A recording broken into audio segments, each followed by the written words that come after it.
thank you so much kwa kuendelea kutazama Mwangaza TV, na tumeingia kwenye awamu yetu ya pili ambayo nilikuwa nimekuahidi hapo awali ya kwamba tutakuwa na mgeni wetu wa siku ya leo na ambaye tayari ashawasili, na pia nilikuwa nimekuambia kuhusiana na mada yetu ya siku ya leo ama topic yetu ya siku ya leo ya kuwaheshimu watumishi wa Mungu. Na sitaongea mengi zaidi, wacha mgeni wetu mwanzo aweze kujiintroduce, atuambie jina lake, ametoka wapi, na pia naona leo anakaa tu muhesh, na atuambie mazuri ile mazuri ametuletea hapa.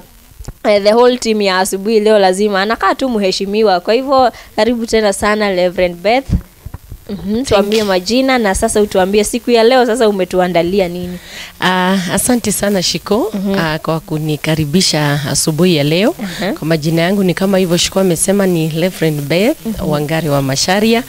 Nashukuru Bwana kwa nafasi hii asubuhi ya leo ambapo wameweza kunikaribisha hapa kwa Mwangaza TV, ambapo tuko na mada ya siku ya leo ambayo ni mada nzuri ambayo tunaiongelelea kuhusu kuheshimu watumishi wa Mwenyezi Mungu ambao wametiliwa mafuta na Mwenyezi Mungu.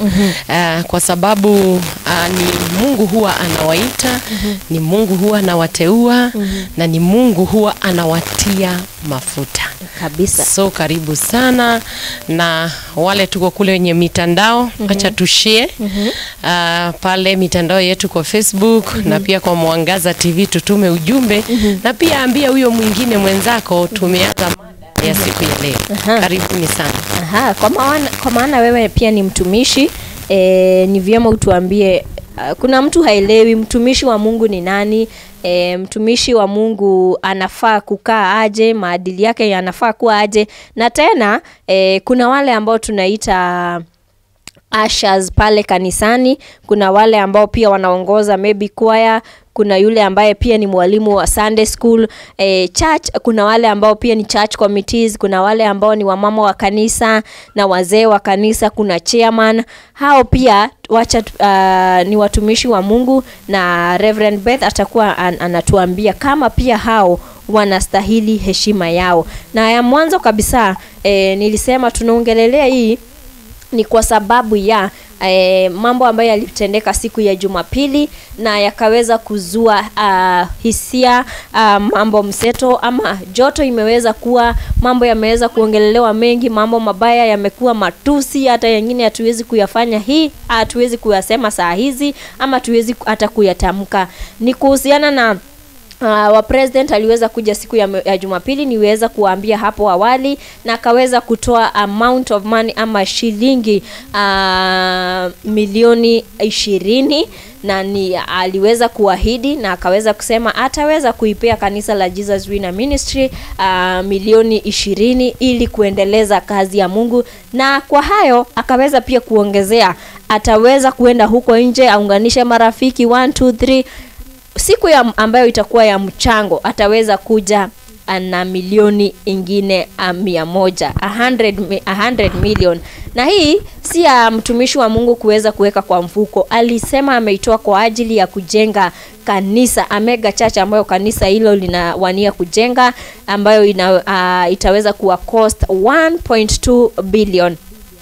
Kwa hivyo president akaweza kuahidi ataweza kukuja na marafiki na waweze kumsaidia kuleta mchango wake ama kile ambacho Mungu atamwezesha ili kujenga kanisa. Hiyo siku tu, sijui kwa nini hiyo point hamkuget. Mna get to point ya 20 million. Sijui kwa nini wale ambao wanaandika mambo mabaya ama kusema tutakuja Sunday, karibuni tena sana.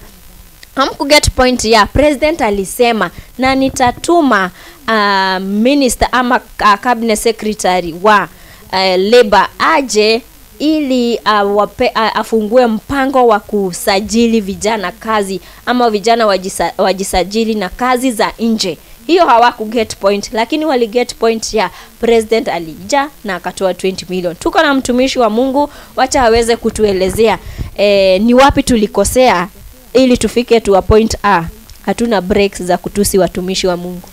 Asante sana Shiko. Nikijibu swali la kwanza ya kwamba watumishi ni akina nani? Watumishi ambao tunaongelea, kuna baadhi ya watumishi mara mbili. Kuna watumishi wa umma na kuna watumishi wa Mwenyezi Mungu. Na siku ya leo naaminia kwamba tunaongelea hasa sana kwa watumishi wake Mwenyezi Mungu. Hao ni watu ambao Mwenyezi Mungu ameteua na akawaita, na ndani yao akaweka vipawa ndani yao, wakaweza kumtumikia Mwenyezi Mungu na wakaweza kufikisha habari njema kwa watu ambao hawajamjua Mwenyezi Mungu. Umeongea juu ya wamama wa kanisa, wazee wa kanisa, wote ni watumishi. Kwa Kiingereza huwa inawaunganisha vizuri, all are the servants of God. Lakini katika hile utumishi kuna vitengo. Kuna vitengo vya utumishi, na ninaamini siku ya leo haswa sana tutaguzia kitengo kilicho cha juu sana, ambacho ni cha wale wameminiwa mafuta kuweza kueneza injili, haswa tuseme manabii, wachungaji, wainjilisti, walimu ambao wameongelelewa pale katika maandiko, ambao wanapewa zile na apostles ambao wamepewa zile wamepewa kazi, wacha niite wamepewa kazi na Mwenyezi Mungu katika hizo vitengo vitano. Na kulingana na vile umesema, ni kweli tumeona vile kuko na vile kunaendelea katika nchi yetu ya Kenya. Na ndiposa tuko hapa siku ya leo kuwaelimisha watu wetu katika Kenya na hata katika mataifa mengine hali ya kuheshimu watiliwa mafuta wa Mwenyezi Mungu, haswa manabii na wachungaji ambao wamepewa hayo majukumu na Mwenyezi Mungu. Manabii wanafikisha habari, ujumbe ambao Mwenyezi Mungu anawapatia, either ni ujumbe mzuri ama ni ujumbe mbaya. Nao wale wachungaji, pastors, wanaweza kulinda wale kondoo wa Mwenyezi Mungu na kuwape chakula. Wainjilisti the same. Pia maapostles kazi yao ni kuenda na kuweza kusimamisha madhabahu za Jehova, kupanda makanisa. Walimu ni kuwafundisha pia watu wakaweze kujua njia za Bwana na wakaweza kufundishwa hali ya kuheshimu watiliwa mafuta wa Mwenyezi Mungu. Shiko, kuna faida za kuheshimu watiliwa mafuta, na pia katika ile hali kuna sequences ambazo ama madhara ambayo yanafuata watu wakati hawawezi kutii ama kuheshimu watiliwa mafuta.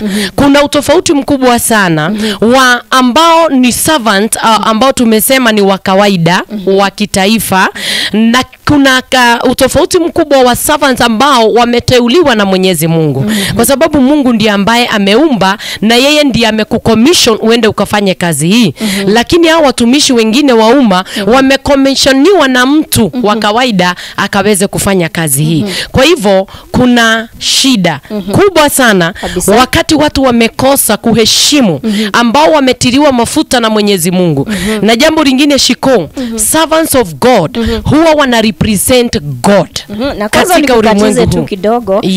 Ni vyema wajue consequences za kutoheshimu watumishi wa Mungu. Kwanza tuende hapo. Kabla tuendelee. Asante sana Shiko, najua hiyo sababu ndiyo iko, ni vyema tuiseme. Ni asante sana Shiko kwa sababu ya baadhi ya mambo ambayo tunayaona katika mitambo ambayo yanasambaa, yale yalitukia siku ya Jumapili katika madhabahu moja ya Jesus Winner pale kwa mtumishi Bishop Edward Mwai. Tuliona mtukufu rais akiwa mahala pale na akawatembelea, ambapo ni baraka kubwa sana. Si kawaida kuona mtukufu rais ama the kings wakitembea kwa makanisa hata katika ulimwengu wote. Ni wachache sana. Kumaanisha nini? Tunafaa jambo la kwanza kushukuru, ni kwa sababu kupata mfalme katika nchi ya Kenya ambaye anatambua Mwenyezi Mungu, hilo ni jambo la busara na la kujivunia, kwa sababu wakati kiongozi ambaye anamjua Mungu wako katika uongozi, nchi huwa inafurahia. Sasa yule mtumishi wa Mungu tuliona wakati walifika mahala pale na vile kuliendelea na wakaweza kuahidi na watu waliweza kuinukia. lile jambo bila kuelewa. Haswa viongozi na vijana wetu. Mimi ningependa niwaelimishe na niwaambie ya kwamba huyu sio mfalme wa kwanza kuingia kwenye madhabahu kuahidi. Tuko na wafalme wengi sana. Tuko na mfalme Daudi. Daudi hakuwa nabii, hakuwa mchungaji, ila alikuwa mfalme na aliweza kuandaa baadhi ya vitu vya kujenga madhabahu. Na akamwambia mwanae Solomoni ataweza kujengea Mungu madhabahu. Shiko, ukiweza kusoma neno vizuri linasema ya kwamba hata mataifa mengine, wafalme wengine waliweza kumsaidia Solomoni na baadhi ya vitu ambavyo vilihitajika vya kujenga madhabahu. Kwa hivyo huyu si mfalme wa kwanza kuingia na kuweza kusema ya kwamba atajenga. Tuna mfalme Cyrus. Alisema ya kwamba madhabahu ya Yerusalemu ijengwe. Ilikuwa imebomolewa na ikaharibiwa ni kwa sababu ya uasi. Watu wa Yerusalemu waliwasi Mwenyezi Mungu. Ikabomolewa na wakafanywa mateka. Na ujue wakati walitekwa mateka, wakati Mwenyezi Mungu aliwaonea huruma, wakasema watarudi, mfalme Cyrus alisema ya kwamba na madhabahu ya Jehova ikajengwe upya. Na akasema hii Shiko, katikati ya fedha ambazo zinaingia katika hazina ya mfalme ya magharibi ya Ephraim, ya kwamba iweze kutolewa ikaweza kusaidia kujenga madhabahu. Na akarudi akasema hivi, wale watu ambao watajenga yale madhabahu, unaona ni watu wa Mungu, watakuwa wanalipwa. Na hiyo hazina itoke katika hazina ya mfalme. Na akarudi akasema hivi, si hivyo bure, hata nyinyi kutoka upande huu wa magharibi, nyinyi wananchi muhusike. Unasikia? Muhusike kujenga ile madhabahu. Amen. So huyu sio wa kwanza kuja kuendelesha ama kuinua kazi ya Bwana. Na hata kuwa wa mwisho. Hii ni kitu ambapo iko kutoka mwanzo. Tulikuwa tunaongea sequences. Kuna huyu mtumishi wa Bwana anaitwa Elisha. Alikuwa anapita mahali pamoja na maboys Gen Z wakamuona. Wakati walimuona akiwa na kipala, walimcheka. Wakati walimcheka, Elisha alisikia moyo wake una uchungu. Wakati alisikia uchungu, nakwambia laana ilishuka, aliwalaani. Kulitokea bears, sijui inaitwaje na Kiswahili.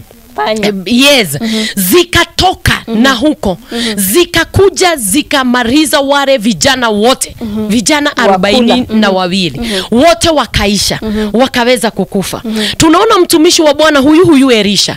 Kuna huyu jamaa anaitwa Gehazi, mtu wake wa mkono. Vile sisi tuko tu watu wa mkono, wakati tunaenda katika madhabahu ni kama tuko tu watu wa mkono, ama kama tuko katika nchi wananchi wa kushikilia maono ya wachungaji kupitia Roho wa Bwana. Gehazi kukawa na jamaa aliponywa ukoma. Alikuwa anaitwa Naaman.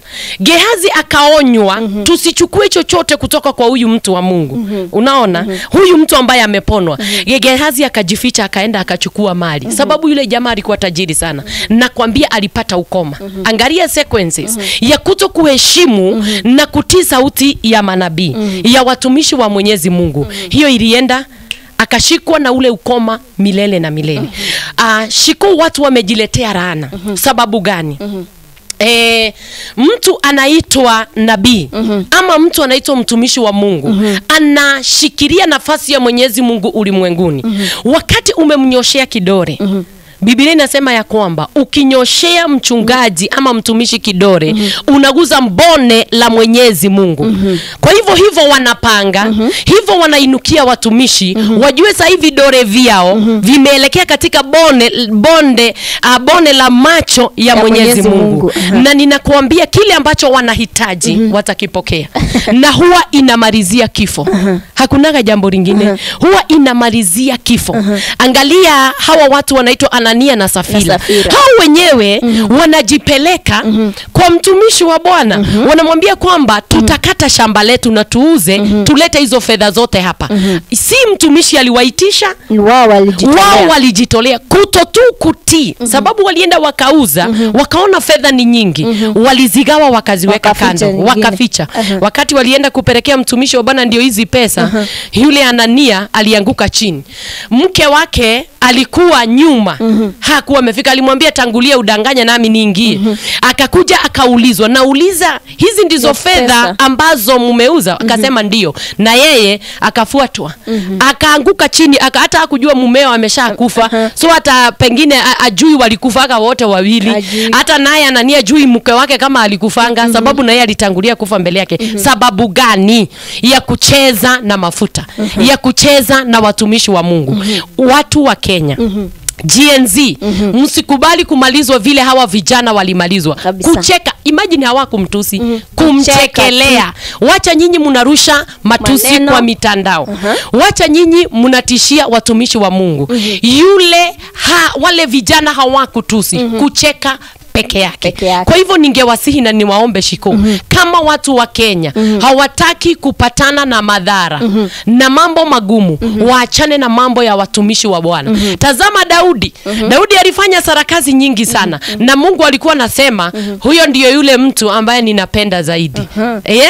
So hata wakati mchungaji anafanya makosa, hiyo si jukumu lako wewe kama mtu wa kawaida, mshirika. Wewe mwananchi kuingililia, kwa sababu huyo si hujampigia kura. Mchungaji hajapigiwa kura na yeyote. Na hakukuambia nataka kukua mchungaji. Na hakukuambia, na hata hakukupigia simu akakuita. Ni wewe na Roho wa Bwana alikusukuma ukaenda kwa ile madhabahu. Ni wewe unaendaga nyinyi ndio huwa mnakuta wachungaji mahali walipo wakati mnaenda kutafuta msaada. Na Shiko naweza sema hivi, wachungaji ama watumishi waache kutumiwa vibaya ama kubabwa vibaya. Kwa sababu wanakimbilia watumishi wakati wako na shida, wakati kumekuwa kubaya. Lakini wakati wako sawa hawawezi kuja. Na hao wanatumika, wanaenda kunena mabaya ya wachungaji. Watu wa Mungu na taifa la Kenya, kama mnataka taifa letu lipone na taifa letu lisimame, tuache kunyoshea watumishi wa Bwana kidole. Hata wakiwa na makosa, wacha Mwenyezi Mungu akakutane na wao, sababu sio wewe uliyewaita, sio wewe uliyewatilia mafuta. Hauwezi kupeana njia yoyote inatumikaga ya mchungaji. Hatusemi uongozi. Kuna uongozi kwa makanisa. Unaitwa kutoka kitengo hii overseer wa region, unaitwa wewe ndio utasimamia. Hatuongelelei hayo. Tunaongelelea mtumishi wa Mungu ambaye ameitwa kuchunga kondoo wa Bwana ama kueneza injili, na haswa manabii. Na kama kuna watu Shiko kati ya hao, watu wanafaa kujichunga na wao ni manabii. Sasa juu time imeenda, wacha tuongelelee mambo na vile watu wana misuse social media platform. Na kwa saa tutaongelelea hiyo story ya saa hii, vile watu wanatumia TikTok, vile watu wanatumia Facebook. Ni vipi tutaweza kuavoid, cause hizi vitu ni vitu zitatuletea shida baadaye. Tutaongelelea hiyo ya social media, na tena tuongelelee wazazi wetu. Ni wapi wazazi wameweza kukosea, kwa maana hii si kitu imetokea saa hii. Mtumishi, hii si kitu ati Shiko imenishika saa hii ati mimi natusingi watu. Ni kitu nililelewa nayo. Ni vipi wazazi wetu, ni wapi wamekosea, na ni wapi tutaweza kutumia hizi gadget. Nilisema inaweza kukuletea baraka, inaweza kukuletea kazi, na inaweza pia kukulaani. Wacha tuongelelee our social media platform, na pia tuongelelee wazazi wetu. Asante sana Shiko. Ni kwa sababu Biblia ilisema ya kwamba tutapata hekima, na ni kweli tunapata hekima. Lakini hiyo hekima ndio itatumaliza. Kulingana na hekima ambayo tumetafuta katika masomo, katika mitandao, ndio ambayo imetumaliza na imetuangamiza katika nchi yetu. Na ndio hiyo tukiona vile kunaendelea, ninaona ya kwamba itatutesa na itatupeleka mahali ambapo si pazuri. Mimi ningeomba ya kwamba wacha mitandao hiwe ni ya kutuletea mambo ambayo yanatufaidi, ya kutuelezea kuna kazi mahali fulani, ya kutuambia kuna maombi iko mahali fulani, ya kutuambia kuna madaktari ambao wako mahali fulani na tunaweza saidika, ya kutujulisha vile nchi ilivyo na vile kunaendelea kwa njia nzuri ama mbaya. Lakini hali ya kuchochea, Shiko, unaweza ambiwa habari mbaya, lakini haijachochewa. Unachukua jukumu la kutafakari na kujiuliza ninaendelea. Lakini kuna jambo limetendeka, lakini vile limesambazwa, limeharibiwa kabisa. Linafanya nchi yetu kukuwe na uzito ulio nao. Inafanya hata mfalme akipenda kutusaidia, Shiko, hawezi kutusaidia. Ni kwa sababu anashindwa, hawa wanalia ni kweli hawana job. Lakini hivi kweli wamenitusi kwa mitandao? Hivi wananichora na kufanya tu vitu kwa mitandao? Kusema ukweli, hawa watu wanahitaji niwasaidie. Unaona, hawahitaji. Kwa social media, wako na job ambayo wamejiajiri kwa social media. Mimi ningeomba hivi, tafadhali watu wa social media, wacheni kutumika na shetani kumaliza nchi ya Kenya. Wacheni tueneze injili ambayo inaweza jenga, ambayo inaweza saidia, na ambayo inaweza okoa nchi yetu.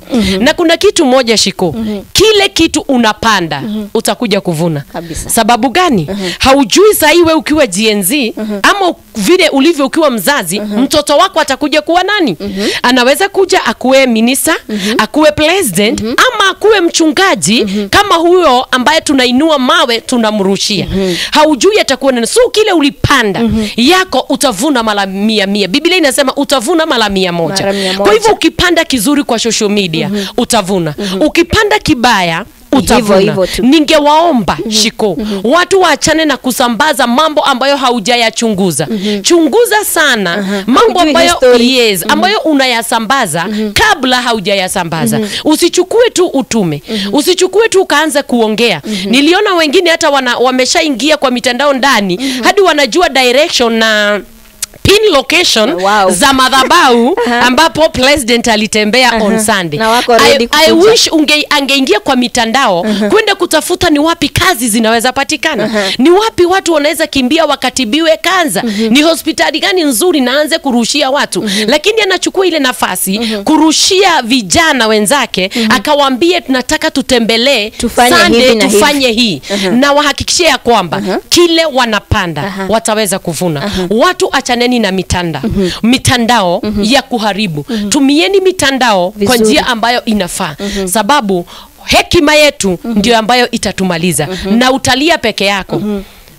Utatafutwa na utapatikana. Na utalia peke yako. Sisi uliturushia tukasambaza. Lakini utatafutwa wewe ambaye unaanza hayo mambo, kuzungusha mambo mabaya. Sio hii tu, Shiko, hata zingine tuliona hata mchungaji akifukuzwa upande wa Kirinyaga. Bishop kwingine hata walibomoa kanisa upande, sikumbuki kama ni Juja. Waliweza kuchukua sheria mikononi mwao na kubomoa kanisa. Sheria ya serikali, ukichukua sheria mikononi unafungwa. Ya Mwenyezi Mungu ni kuangamizwa. Na hiyo ghadhabu hata kama utasamehewa, lazima utakutana na consequences. Unaona? Hiyo lazima utakutana naye. Sorry, ni Kiingereza ilikuja na Mary. Madhara, acha niseme madhara. Utakutana nayo mahala pale. Na unajua utaipata wewe mwenyewe. Wewe mwenyewe. Angalia Musa, alimkosea Mwenyezi Mungu kuangusha yale zile laws. Na alikuwa mtu wa Mungu aliyempenda. Lakini madhara hakupata kuweza kuona mji wa ahadi. Na ni mtu wa Mungu. Na alifanya kazi kubwa sana. Kwa hivyo wewe utafanya hivyo unafanya. Na utakuja utatubu, utasema nimetubu. Lakini madhara ulioyafanya lazima utayakulia. Inaweza fuata hata generation yako. Kabisa, inaendaga hadi to 4th generation. Sababu ni curse. Kutoka kwa nabii, kutoka kwa wachungaji, hiyo ujue ni curse. Wakati tu mchungaji amekasirika, ninakuhakikishia hakuna faida utapata. Ujue ni madhara na ni makosa sana. Wakati mfalme anakasirika juu yako sababu ya chukizo ya kitu ambacho umemfanyia cha haki, ujue ya kwamba bado madhara iko juu yako. Kwa sababu watu wengi waliangamia wakati walikataa kusikia vile mfalme anasema. Wanainukia mfalme. Ninakwambia, Shiko, watu wengi waliona shida. Kwa nini tusinyenyekee kama Danieli? Tuliona mfalme akisema Danieli ashikwe, wekwe kwenye shimo la tundu. Na wakati alitoka na akaachiliwa, imagine mfalme akawa na ndoto. Ndoto ikapatikana. Danieli hakuchukia mfalme, hakumtusi na aseme hataenda kufafanua. Alienda akafafanua. Akasema miaka 7. Angalia mtu kama Yosefu, aliwekelewa ya kwamba anataka mke wa mfalme, akawekwa ndani. Alikuwa GNC, alikuwa kijana. Joseph alikuwa kijana kabisa. Na alikuwa GNC na hakuinukia mfalme, alikubali kukaa ndani. Lakini mfalme akaota. Wakati aliota, majamaa walikuwa na Yusufu pale ndani. Wakasema kuna mtu ambaye anaweza fafanua ndoto. Yosefu hakushikwa na kiburi, hakutusi mfalme. Angemwambia aende na huko. Mfalme wapi? Si alijifanya, si waliniweka ndani. Alienda akanyenyekea. Na kupitia hiyo kunyenyekea, alikuja akawa ni yeye mkubwa. Danieli alikuja pia na yeye akainuliwa kama mkubwa. Situnyenyekee, situgoje Mungu watu wa Kenya. Situheshimu mfalme ambaye Mungu ametupatia. Letu shikoni kuomba. Tukiona akienda kombo, tupige magoti. Tulilie Mungu, tumwambie Bwana, tazama mfalme anaenda kombo kombo. Tunaomba umsimamishe. Tunaona mchungaji fulani haenendi vizuri. Tuanguke kwenye magoti. Tulilie Mwenyezi Mungu. Tumwambie Mungu, saidie huyu mchungaji. Sababu ni wewe uliyemuita aweze kubadilika. Lakini wewe unatumika kuchukua mawe. Hayo mawe ndio ambayo utakayochukuliwa. Tuongeleshe sasa wazazi. Hii si jambo limeanza saa hii. Mtoto kuamka kusema ametusi mtumishi fulani huyu na huyu, sijui ana behavingi aje. Mtoto kuamka anatusi president. Si kitu imeanza hapo, si kitu imeanza saa hii nikiwa nimeolewa ama nikiwa nimezaa ama nikiwa nimefanya nini. Ni kitu kutoka twerago niongea na Kikuyu mute orogagwo oriomo nini. Thank you so much. Kitu unaipalilia ikiwa bado bado ikiwa changa. Unanyorosha mti bado ukiwa mchanga. Ningeomba niweze kuongelesha wazazi wenzangu. Wacha mtoto akiwa mkubwa apotee yeye mwenyewe. Lakini si wewe umehusika. Wacheni tuweze kuonyesha watoto wetu kumjua Mwenyezi Mungu na kumuogopa. Kwa sababu shiko mtu ambaye ameogopa Mwenyezi Mungu hawezi fanya mambo zingine. Watoto wetu tuwalee kwa njia za kuheshimu. Biblia inasema ya kwamba mtu wa rika ya mama yako ni mama yako. Wa ndugu yako ni ndugu yako. Wa shosho yako ni shosho yako. Wakati utafundisha huyu mtoto kumheshimu mtu yoyote yule, hata wakati atakuwa mkubwa, akichukua hii simu atake kuandika shiko, atasikia akiogopa. Although tuko na watu vichwa ngumu nao hawajawahi kosa. Tuko na watoto tumelelea kwa kanisa, tumewafundisha vizuri, lakini akiwa mtu mkubwa anatuangusha. But ninakuhakikishia mzazi, usijali, sababu mbegu ulioweka ndani yake itakuja na ichipuke tena. Wacheni tufundishe watoto waachane na haya maneno.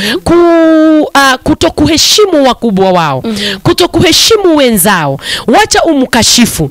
Usifurahie wakati umeona mtoto wako kwa media ni yeye anaongoza kutusi viongozi, kutusi serikali, kutusi kanisa. Ujue hiyo ni bara unajiletea. Na hilo jambo litakuja kuleta shida katika ukoo wako. Kwa hivyo ni vyema unamuongeresha na unamkataza. Wakiwa wadogo, wale tuko nao wadogo saa hii, wacheni tuonyeshe watoto wetu ya kwamba maneno ya social media si mazuri. Maneno ya kutokuheshimu mtu na yule mwingine ni mabaya. Sababu tusipofanya hivyo shiko, watoto wetu watapotea. Na hatutaki damu ingine, hatutaki damu ingine imwagike. Hatutaki vifo vingine vya vijana wetu. Shiko, tumechoka. Wale tumezika wametosha. Hatutaki vijana wetu. Ile mbegu unapanda, ujue unaelekea kuwa mzee, unaelekea kuwa mama. Hautaishi ukiwa kijana. Hautaishi kuwa na hiyo nguvu ulio nayo. Na kwa Wakikuyu ama kwa misemo inasemaga ya kwamba kwa Kikuyu wanasemaga okoro oliaga wethi. Yani wakati uko mzee utakula ujana wako. Kwa hivyo kile ulipanda ukiwa kijana ndio itakusurvivisha wakati utakuwa mzee. Utakuwa na umri. Hiyo ndio itakusaidia. Kwa hivyo kile unapanda saa hii kijana, wazazi pandieni watoto wetu mbegu nzuri ndani yao. Tuwakataze kujiingisha kwa mambo maovu. Na wale vichwa ngumu, ninaomba tuwapeleke kanisani waombewe. Sababu kunao wabaya shikona, ninarudia tena. Tuko na watoto tumelea kwa makanisa, lakini wanakuja wanatuaibisha. Tunawaona kwa social media. Tunaona wamelala kwa barabara. Tunaona ndio wako na mabuduki wakienda kuvamia watu, kuua. Tukiwa wazazi tunasikia uchungu. Lakini wacheni sisi wazazi tupray roho yetu, naye Mwenyezi Mungu atawashikilia hapo pengine. Yes. Wow, wacha kwanza tusome jumbe kadhaa, alafu tukimalizia ningependa pia uongeleshe viongozi, kwa maana pia wao tunaona most of them wanakujanga kwa kanisa wakati ambao maybe ni time election imekaribia, wakati ambao mtu akona jambo ambalo anataka lifanyike.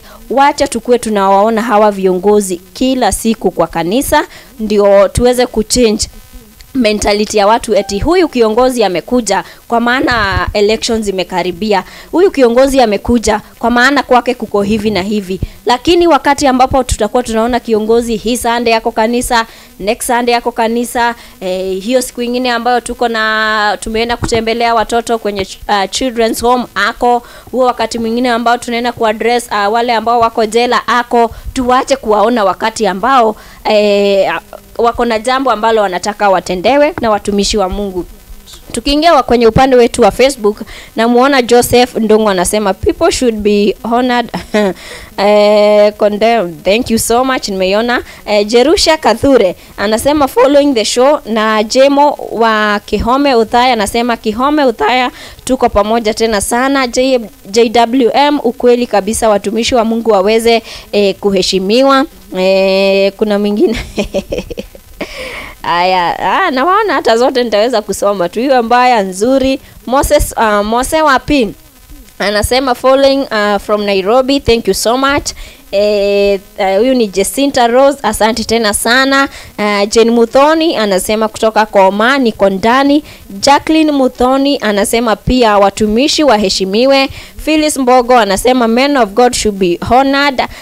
Honored, thank you so much. George Nzau, hi Mwangaza TV, Jumaa njema. I'm George watching from Koma, thank you so much. John Wakiriaine anasema niko in. Pia wewe hata wewe una comment tu vile ni vizuri tu, hata wewe uko karibu uwe una comment watumishi waheshimiwe ama wasiheshimiwe. Unaweza kuambiwa lakini hausikii, bado unaendelea. Tumeambiwa kile ambao unapanda utakivuna baadaye. Mushiri from Lukenya, ujumbe ndio huo, watumishi waheshimiwe. Thank you so much. Na nilikuwa nimeuliza swali na mtumishi ataweza kutujibu. Je, ni vibaya kiongozi kuweza kumtolea Mungu? Hiyo ni swali letu la siku ya leo. Atatujibu. Ndio maana wewe ambaye unaandika tu uandike. Kuna mtu anaandika tu aandike. Aya, Pastor P anasema mtamboni, thank you so much. Almond anasema good morning. Naivasha Olkaria Geothamo, tuko pamoja tena sana. Jumbe ni mingi zaidi, lakini wacha mtumishi aweze kutuambia. Wakati ambao tunawaona watumishi ama viongozi, ni swali ambao nilikuwa nimeuliza, aongeleshe viongozi, sio kukujanga kanisa wakati ambao tu wako na shida. Wacha tuwaone makanisani mwetu wakati wowote, wakati ambao washirika wanawahitaji. Kwa hivyo wewe ukiwa tu pale utaweza kujibiwa. Swali ambao tulikuwa tumeuliza, je, ni vyema watumishi viongozi kuweza kumtolea Mungu? Lena Nyakish anasema 7th March kuna nini? Mimi sijui. 7th March, thank you. Nyamira Town niko ndani, huyu ni Andrew excuse me. Dennis Kamote anasema good morning, mtamboni tena sana. Good morning. Jumbe ni mingi tu zaidi, lakini wacha tumalizie na mtumishi aweze kutuambia wosia wake ama jambo lake la mwisho, tukitamatisha kipindi chetu cha siku ya leo. Asante sana Shiko. Nitamalizia na hiyo ya viongozi, lakini hii ya je, ni vizuri viongozi ama mfalme kusupport kanisa. Nimetoka na hapo mbele na nikataja mfalme Daudi alikuwa mfalme na aliweza kumjengea kusanya materials za kujengea Bwana madhabahu. Solomoni alikuwa kijana wake na akawa mfalme, aliweza kumjengea Mungu madhabahu. Solomoni hakuwa mchungaji, hakuwa pasta, alikuwa mfalme. So wakati mfalme anasema anajengea Mungu madhabahu, ni kusema ni wote MP, CS, wote MCA, governor wamekubarishwa kujengea Mungu madhabahu. Ni kwa sababu ni Mungu amewapatia hiyo nafasi. Na hakuna ile limit ambayo mtu amewekewa ati cause wewe ni president, cause wewe ni MCA unafaa kutoa hiki kiwango. Hapana. Hizo ni sheria watu wamejitungia, Shiko. Biblia inasema ya kwamba give willingly. Kwa hivyo hata unaweza peana chochote according to what you have. Kanisa la Makedonia walitoa, Biblia inasema ya kwamba walitoa kupita uwezo wao. Kumaanisha nini, Shiko? Mtu alikuwa anatoa hadi vitu vya nyumba anauza, anapeleka kwa madhabahu. Na ni kwa sababu si kusukumiwa. Amen. Ni kujitolea, walijitolea. Mfalme Ahazia hata yeye alihusika ku rebuild the altar. Wafalme wengi walitumika sana kujengea Mungu madhabahu. Na walikuwa wanatoa hadi sadaka. Walikuwa wanaleta sadaka. Na wacha nikwambie Shiko, wafalme kabla waende vita, wafalme wengi ukisoma katika Biblia walikuwa wanaenda kuconsult the servant of God. Na hakuna vile wangeenda mikono mitupu. Hauwezi enda. Kwanza nyinyi mnasema tusiletewe, tuletewe kabisa. Na hata wewe ulete. Sababu hauwezi enda kwa mtumishi mikono mitupu. Hata ile kitu utaahidiwa, utaenda ushinde, lakini hautaweka ulinzi. Ile kitu itakuja irudi tena. Lakini kupitia sadaka, hiyo sadaka inatetea. Kwa hivyo walikuwa wanaenda wanauliza prophet, nikienda hii vita nitashinda. Hata Daudi alienda kuuliza mfalme, nikirecover, nikifuata hizi vitu zetu ambazo zilivamiwa, nitaweza kuzirecover? Akaambiwa enda utapata. Wafalme wanauliza prophet, nikienda nitashinda. Na that is why tunaona wafalme wanaingia kuuliza. Sasa kama wewe hujapewa hiyo kipawa cha unabii pamoja na timu yako, wachana na vita. Wewe mwana Kenya, wewe pengine mchungaji mwingine ambao una fight, wachungaji wengine ambao wafalme wanatembea kwa kuconsult, ni kwa sababu wewe hauna ile kipawa. Omba Mwenyezi Mungu akupatie. Biblia yote wafalme wengi walienda kuconsult. At the same time Mungu alikuwa anatumia manabii. Hata kama mfalme hajakuja kuconsult, Mungu anasema anamaliza nchi yako. Mungu anasema anakuja kumaliza hawa. Kutakuja kuwa na njaa. Unaona? So watumishi wanatumika sana. Si makosa. Sababu that is biblical. Tupeane willing na hakuna kipimo. Biblia inasema utoe kulingana na vile nimekupatia. Mwenyezi Mungu anasema hivyo. Kulingana na vile nimekupimia na wewe unipimie. Kwa hivyo president hawezi kuwa anatoa 20 million na anapata tuseme 10 million. Anapata zaidi. Kuna wale ambao wanasema anapata mshahara yake ni 1 million, anatoa wapi 20 million? Wacha nikwambie, amebarikiwa zaidi ya hiyo. Wacha nikwambie Shiko, ukitaka kitu na wale wanajua Mwenyezi Mungu, hata kukopa. Kama unakopa, unajenga nyumba yako. Unakopa, unaenda kununua wengine tunakopa hata nguo. Ukae vizuri. Unaenda unakopa, hata kwa Mwenyezi Mungu aliyekuumba. Yule Mungu ambaye amekupa uhai ukaamka. Hauko kwa ICU. Watu wako ICU 3 days. Bill ni 3 million to 2 million. Sasa wengine unaona ya kwamba mimi nasikia kumshukuru Mungu. Anaenda hadi anakopa. Wanasema tunawapea mafunzo mabaya. Mahari ya kutoa ni mtu mwenyewe. Huwa anajiamulia. Unaenda hata unakopa. Unajikomboa. Sababu gani? Ni ibada ya kumshukuru Mwenyezi Mungu. Ama kutaka Mungu akufanyie jambo. Shiko, wakati tunaelekea April ama hii March tunaenda kupanda na kuhakikishia mkulima ambaye hana mbegu ya kuotesha ataenda kwa agrovet na atakopa. Kweli ama uongo? Atakopa aoteshe. Kwa sababu anajua akiotesha atavuna. Vile vile katika mlima wa Bwana ni hivyo. Na Biblia inasema tutakula na tukunywe kwa hayo madhabahu. Mnataka tukule nini? Tunakulaga hapo. Kwa hivyo kutoa hakuna kiwango. Ni wewe mwenyewe ujipime vile Mungu amekubariki. Na kulingana na baraka zako na kulingana na hilo jambo lingine kwa haraka. Umeniambia ya kwamba viongozi tuwaongereshe, waache kukimbia wakati wako na haja. Tafadhali ndio vita ikome. Na sio viongozi tu, hata sisi washirika. Kuna yule ambaye atakuja hiyo Sunday, wanasema watakuja arushe mawe. Kwa bahati mbaya ana nzuri jambo limfanyikie, atarudi wapi? Kanisani. Mtumishi niombe, kumefanyika hivi na hivi, tuongeleshe sisi wote kwa jumla. Ni kweli, asante sana. Ningeomba kwa wacha niseme nitumie basi wananchi na haswa viongozi, sababu ndio wanaleta shida. Tutembeleeni makanisa wakati wowote. Wacheni kutembea tu wakati kuna jambo. Wacha mkuje kila wakati.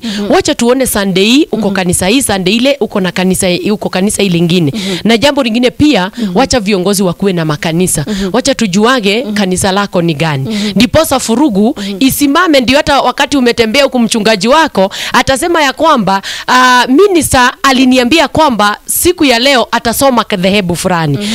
Tusikimbie wakati tuko na hoja.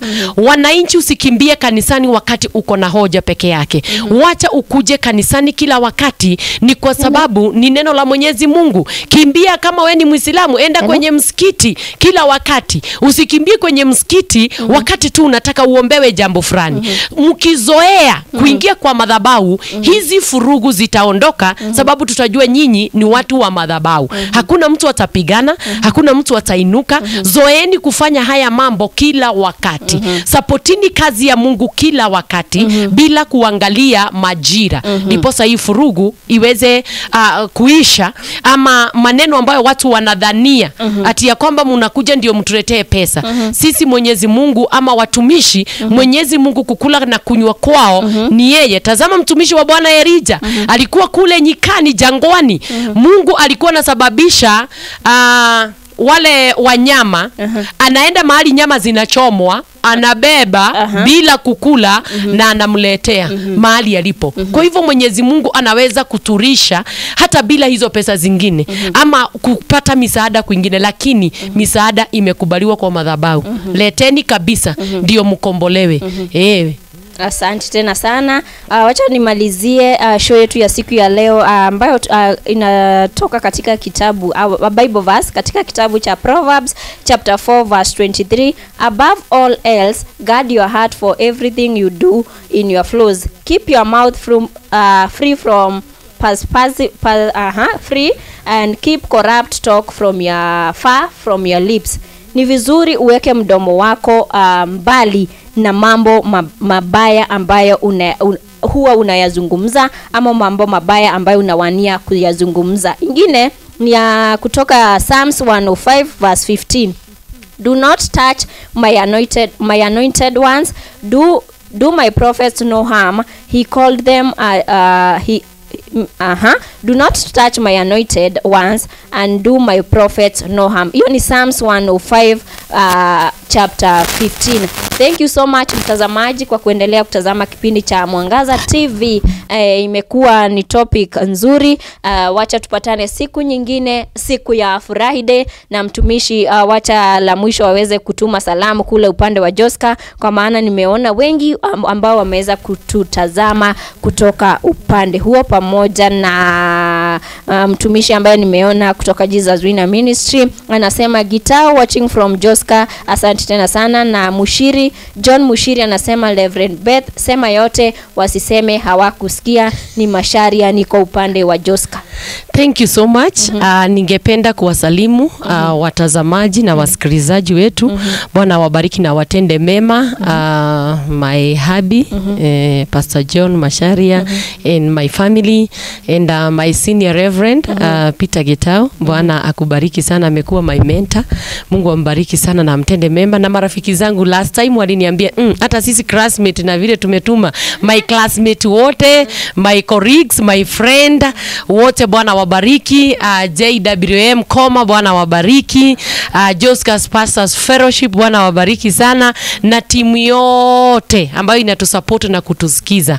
Ninawasalimu sana na kuambia ya kwamba tusipotii kuna kuwaga na hali ya kudestroywa, kuna kuwaga na death, kuna kuwaga na exile, na pia inchi huwa ina fall. So katika hali zote, so maisha yako itaanguka usipoheshimu mchungaji. You will be destroyed. There is a death.